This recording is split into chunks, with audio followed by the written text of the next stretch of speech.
अस्सलाम वालेकुम viewers, welcome back to my YouTube channel. Viewers, सबसे पहले तो मैं आपका इतना ज्यादा शुक्रगुजार हूं कि आपने इतनी ज्यादा मोहब्बत की है और इंशाल्लाह ताला उम्मीद है कि आज मेरे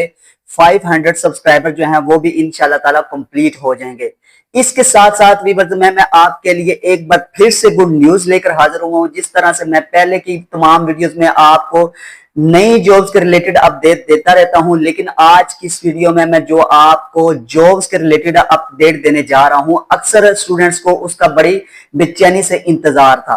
व्यूअर्स, अक्सर स्टूडेंट्स को ये मतलब कि उनकी ये ख्वाहिश होती है कि पता नहीं कब से स्पेसिफिक सब्जेक्ट में टीचिंग की सीट्स अनाउंस होंगी। तो आखिरकार इंतजार की घड़ियां खत्म हो चुकी हैं और पीपीएससी के पास वर्कर वेलफेयर बोर्ड की जो रिक्वेजिशन है वो पहुंच चुकी है। इसके सीट्स का बहुत जल्द ऐलान हो जाएगा। ये वर्कर वेलफेयर बोर्ड्स के मातहत कौन से स्कूल चलते हैं, इसमें जो है ज्यादातर ईएसई स्कूल आते हैं, यानी कि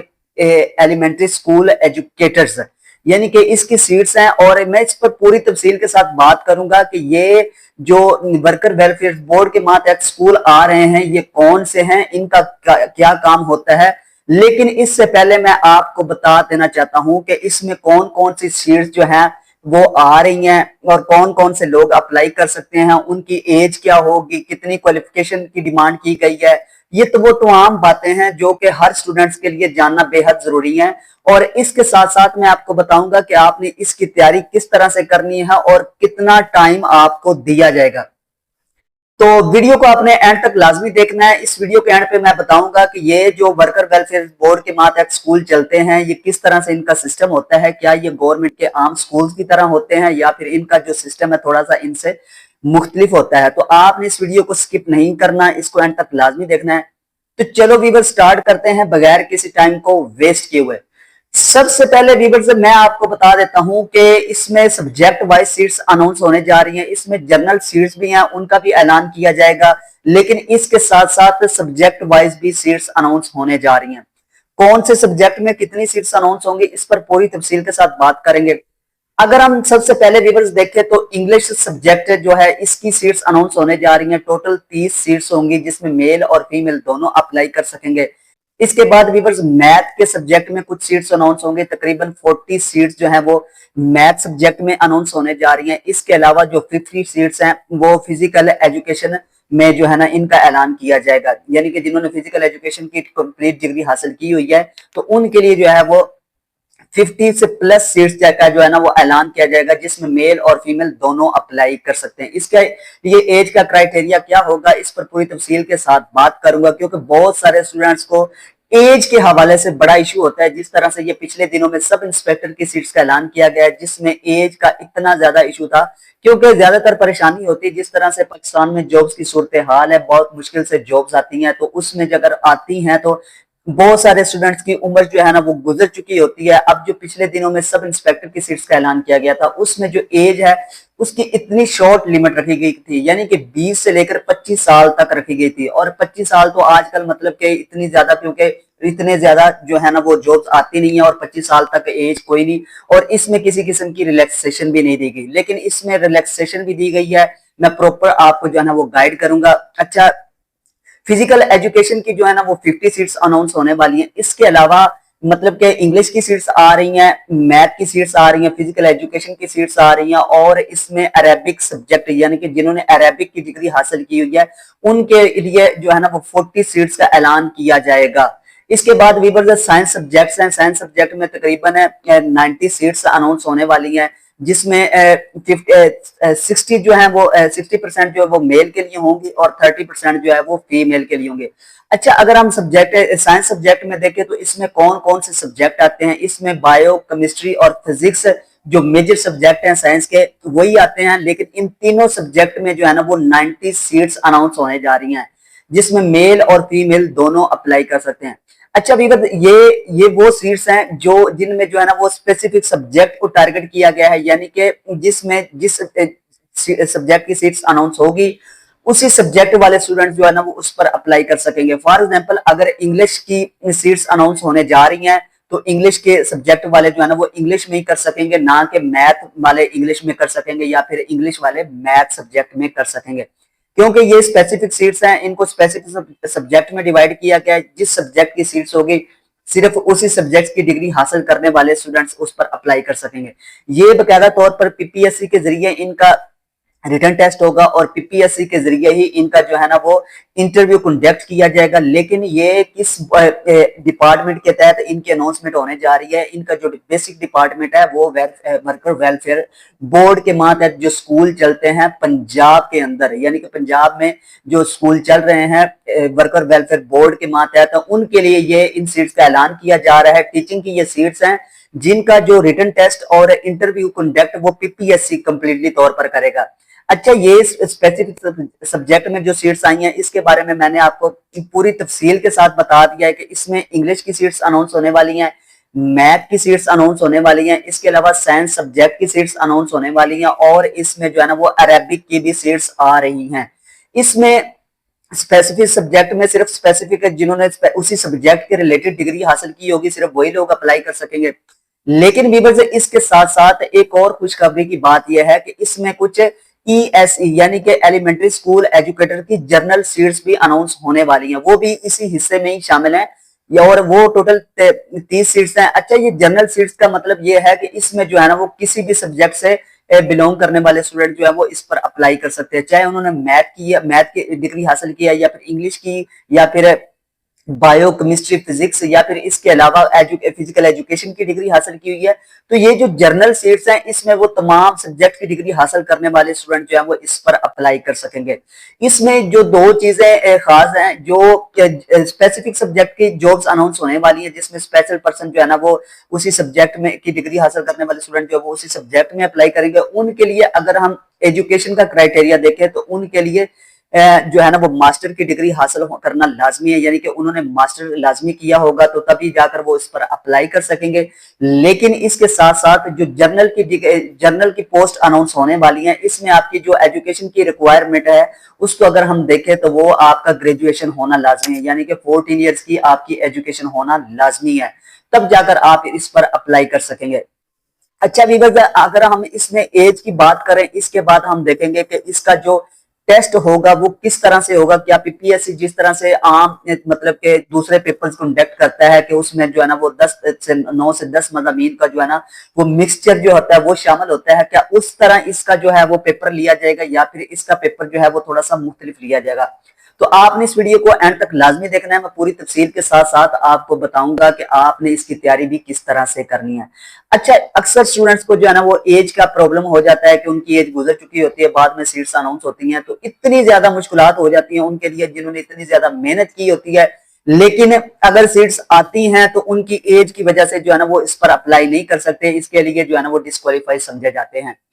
अच्छा, जो मेल के लिए इसमें एज का क्राइटेरिया रखा जाएगा वो 20 से लेकर 35 साल तक रखा जाएगा और फीमेल के लिए अगर हम देखें तो इसमें जो है ना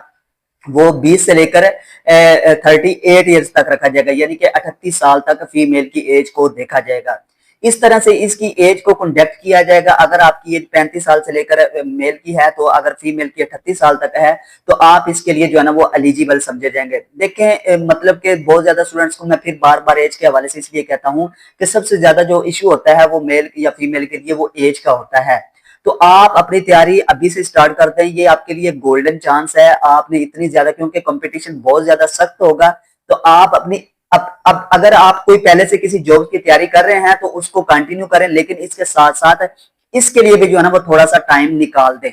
इसके लिए भी जो अपनी तैयारी स्टार्ट कर दें, क्योंकि इसकी जो रिक्वेजिशन है वो पीपीएससी को पहुंच चुकी है।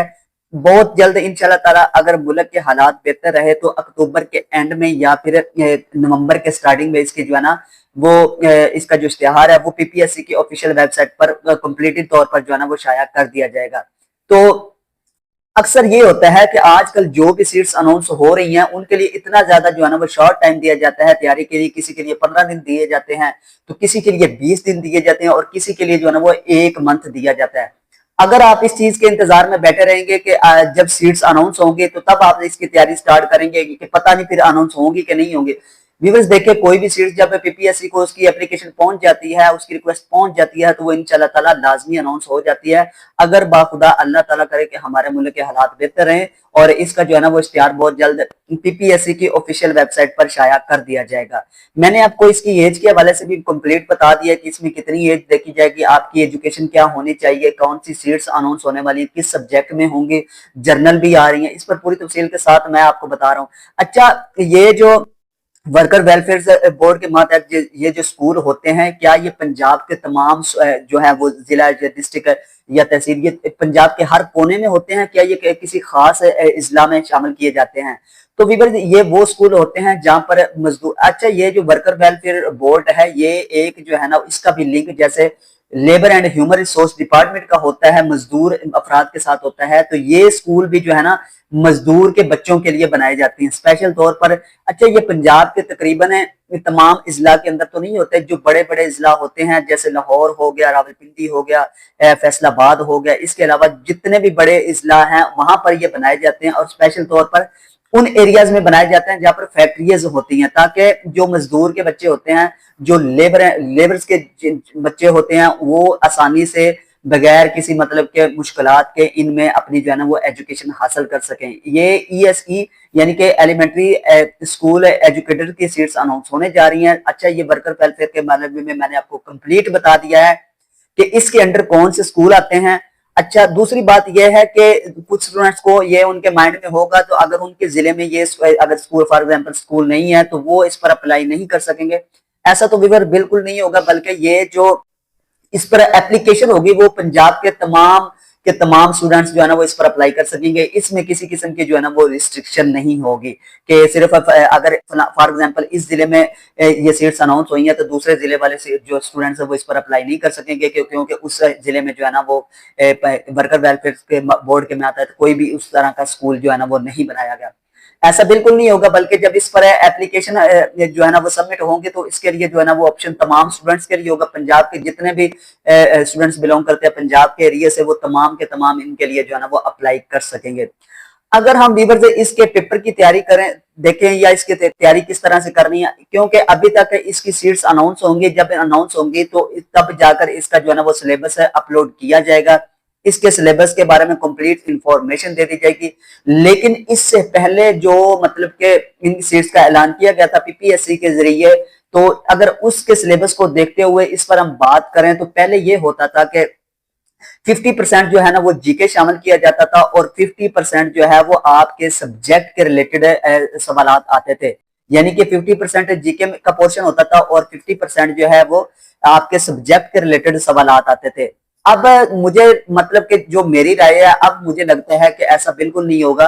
अगर तो उन्होंने मतलब कि आपकी इसमें जो है ना वो बीएड की रिक्वेजिशन आपको कहा होगा कि इसकी में आपकी जो स्पेशल सब्जेक्ट के स्टूडेंट्स हैं उनको अगर उन्होंने कहा होगा कि अगर तो आपका जो है वो बीएड है तो वो आप उन्होंने लाजमी मांग लेना है, या फिर बात इस तरह से पहले होता था कि इस पर जो है ना वो सिलेक्ट होने के बाद वो आपको एक टाइम पीरियड देते थे कि आपने 3 साल के अंदर अंदर जो है ना वो आपने अपना बीएड कंप्लीट करना है। तो तब ऐसा होता था कि 50% जीके शामिल होता था और 50% जो है ना वो आपके अपने सब्जेक्ट के रिलेटेड सवाल आते थे। लेकिन अगर वो ये शर्त खत्म करते हैं और कहते हैं कि आप ये शर्त लाजमी नहीं है, तो फिर इसका जो सिलेबस है वो इस तरह से हो सकता है कि 50% जो है वो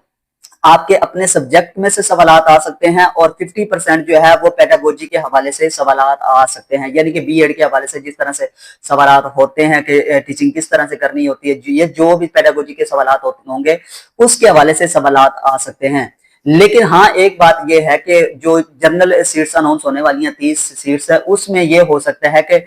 50% जो है वो जीके का पोर्शन शामिल किया जाए और 50% जो है वो आपके अपने सब्जेक्ट के रिलेटेड सवाल आ सकते हैं। यानी कि चाहे आपने इंग्लिश किया है, मैथ किया है, फिजिक्स, बायो केमिस्ट्री या फिर अरेबिक में जो भी आपने किया है, या फिर आपने इसके अलावा कोई डिग्री हासिल की है, तो इसमें जो है ना वो आपका 50% जीके शामिल किया जा सकता है और 50% जो है वो आपका अपने सब्जेक्ट के रिलेटेड सवाल आ सकते हैं। अच्छा बीबल, सबसे इंपॉर्टेंट बात यह है कि आपने इनके वेट नहीं करना कि कब पता नहीं कब होंगे या फिर जब होंगे तब देखा जाएगा। क्योंकि मैं आपको फिर से बता रहा हूं कि आजकल पीपीएससी का ये शेड्यूल जारी किया गया है कि इस सीट्स अनाउंस होने के बाद आपको इतना ज्यादा शॉर्ट टाइम दिया जाता है कि आपको पता ही नहीं चलता कि आज आपने अप्लाई किया, ठीक 15 से 20 दिन के बाद आपका पेपर जो है ना वो कंडक्ट कर लिया जाएगा। तो मुझे जितने भी स्टूडेंट्स व्हाट्सएप पे मैसेज करते हैं, सर हमारी एज का ये मसला हुआ है तो हम क्या इसमें अब हमारे लिए कौन सा चांस है, तो मैं ज्यादातर जो है ना वो उनको बताना चाहता हूं कि ये स्पेशल तौर पर उनके लिए गोल्डन चांस है कि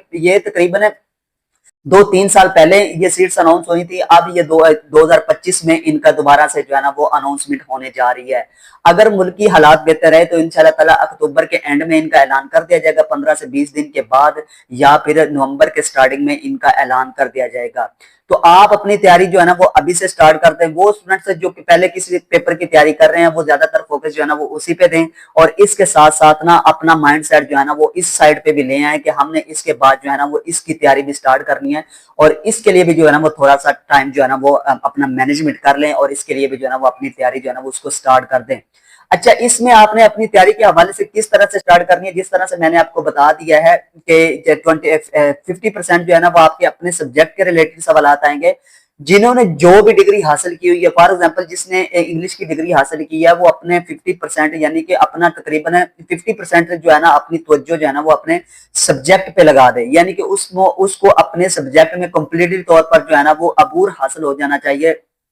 क्योंकि ज्यादातर जो है ना वो इसके अपने सब्जेक्ट के रिलेटेड सवाल आएंगे। ये ना हो कि आपने इंग्लिश की डिग्री हासिल की है लेकिन आपके इंग्लिश की ज्यादातर एमसीक्यूज जो है ना वो गलत साबित हो जाए, आपको एमसीक्यूज के बारे में कुछ आइडिया ना हो, आपका सेंटेंस करेक्शन आपको ना पता हो, आपको सिनोनिम्स एंटोनिम्स के हवाले से कोई इन्फॉर्मेशन ना हो। अगर बात कोई पोइट के हवाले से कोई नाम पूछ लिया जाए तो आपको पता ही ना हो, किसी शायर का आपसे पूछ लिया जाए, या फिर किसी की पोइट्री के हवाले से आपको पूछा जाए तो आपको पता ही ना हो कि ये किसकी पोइट्री है, तो आपने इस पर पूरी जो है ना वो कंप्लीट इन्फॉर्मेशन हासिल करनी है कि इसको जो है ना वो दोबारा से रिवाइज करना है। जाहिर सी बात है, बहुत सारे स्टूडेंट्स ऐसे होते हैं जिन्होंने 4-4, 5-5 साल हो गए उनको अपनी डिग्री कंप्लीट किए हुए, तो वो रिवाइज नहीं करते तो उनको भूल जाता है। ये कोई बड़ी बात नहीं है कि मतलब कि इसने इंग्लिश के मास्टर इंग्लिश में किया हुआ है तो इसको ये तमाम बातें जो है वो अभी तक याद होनी चाहिए। क्योंकि जिस तरह से जॉब की सूरत हाल है हमारे मुल्क में, तो बहुत सारे ऐसे स्टूडेंट्स हैं जिनको 4 से 5 साल हो गए हैं, वो उनको सेंटेंस भी भूल चुके होते हैं, सिनोनिम्स एंटोनिम्स के हवाले से भी कंप्लीट इन्फॉर्मेशन जो है ना वो उनको भूल चुकी होती है। और इसके अलावा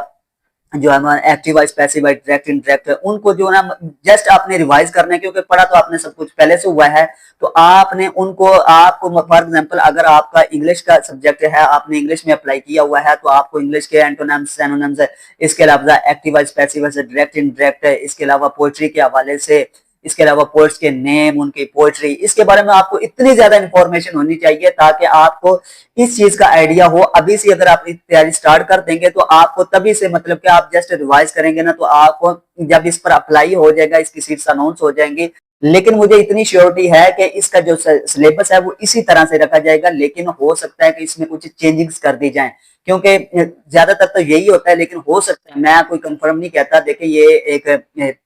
इंपॉर्टेंट मैं आपको बात बताने जा रहा हूं कि इसमें चेंजिंग हो सकती है, लेकिन ज्यादातर ऐसे ही होता है कि 50% जो है वो आपके अपने सब्जेक्ट के रिलेटेड ही सवाल आएंगे। तो अगर आप इंग्लिश के स्टूडेंट्स हैं तो आपको इसके हवाले से कंप्लीट इन्फॉर्मेशन होनी चाहिए। Antonyms, synonyms, active voice, passive wise, direct, indirect, poet के नेम, पोएट्री, इसके हवाले से पेडागोजी हो गई, इसके हवाले से वन वर्ड सब्स्टिट्यूशन है, इसके हवाले से आपको कंप्लीट इंफॉर्मेशन होनी चाहिए। इंग्लिश की हिस्ट्री के हवाले से आपने अच्छे तरीके से स्टडी कर लेना है, तब जाकर आपकी जो तैयारी ना आप खुद मुतमिन हो जाएंगे कि अब आपकी तैयारी जो है ना वो इतने % हो चुकी है, और इंशाल्लाह ताला आपकी सिलेक्शन के चांस भी ज्यादा हो जाएंगे, क्योंकि जो ज्यादा मेहनत करता है इंशाल्लाह ताला उसके चांसेस भी जो है ना वो बढ़ जाते हैं। और अगर व्यूअर्स आपको ये वीडियो अच्छी लगी है, मुझे